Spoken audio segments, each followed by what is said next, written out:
Cabinet मंत्री सतपाल महाराज एक बार फिर सुर्खियों में हैं, चर्चाओं में हैं, विवादों में हैं। विवाद भी ऐसा कि मामला पुलिस तक जा पहुंचा।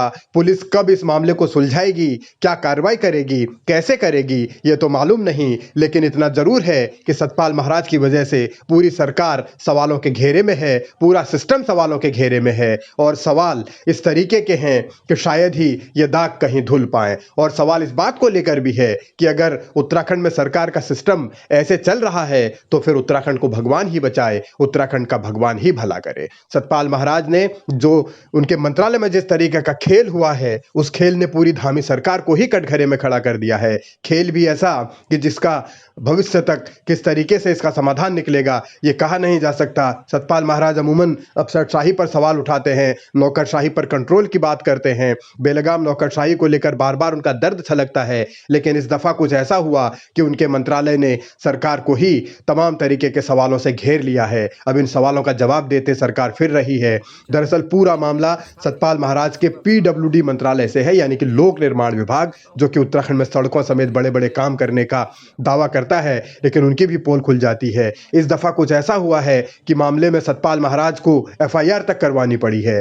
दरअसल सतपाल महाराज के पूर्व पीएस यानी कि पर्सनल सेक्रेटरी जो पूर्व रहे हैं आईपी सिंह, उन पर यह आरोप है कि उन्होंने सतपाल महाराज के फर्जी दस्तखत किए और उन फर्जी दस्तखत की बदौलत पीडब्ल्यूडी के जो मुखिया है, जो विभागीय अधिकारी होते हैं, जो विभाग के मुखिया होते हैं, वो बन गए अयाज अहमद। अब सतपाल महाराज के पीआरओ की तरफ से मुकदमा दर्ज कराया गया है आईपी सिंह के खिलाफ भी और अयाज अहमद के खिलाफ भी। इन दोनों पर ही फर्जीवाड़े का आरोप है, यानी सतपाल महाराज मंत्री हैं, उनकी जानकारी के बिना ही पीडब्ल्यूडी विभाग का मुखिया बन गया और जो फाइल प्रमोशन वाली थी, उस प्रमोशन वाली फाइल में सतपाल महाराज के दस्तखत भी हो गए और सतपाल महाराज को यह पता ही नहीं चला।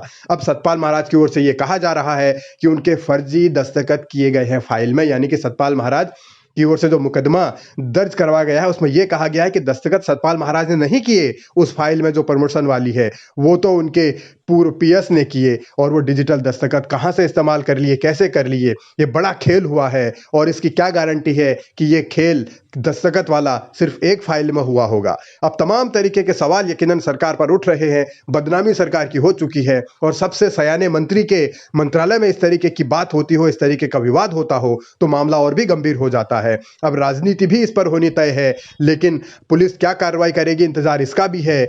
दरअसल इस पूरे मामले में सतपाल महाराज के मंत्रालय यानी कि पीडब्ल्यूडी और शासन के बीच भी तकरार चल रही है। अब धामी भी निशाने पर आएंगे कि उनके मंत्री किस तरीके के हैं कि उनके फर्जी दस्तखत हो जाते हैं और मंत्रियों को पता ही नहीं चलता। फ्रॉड ऐसा हुआ है कि एक अफसर अपने ही विभाग का मुखिया बन गया, वो भी फर्जी दस्तखत के सहारे एक मंत्री के, और अब मंत्री सिर्फ रिपोर्ट लिखवा रहे हैं। तो ये हैरानी है इस उत्तराखंड के भीतर आखिर सरकार चल कैसे रही है, और अगर सरकार ऐसे ही चल रही है तो फिर आगे कैसे जनता का भला होगा, कैसे उत्तराखंड का भला होगा, ये सब भगवान ही जानता है।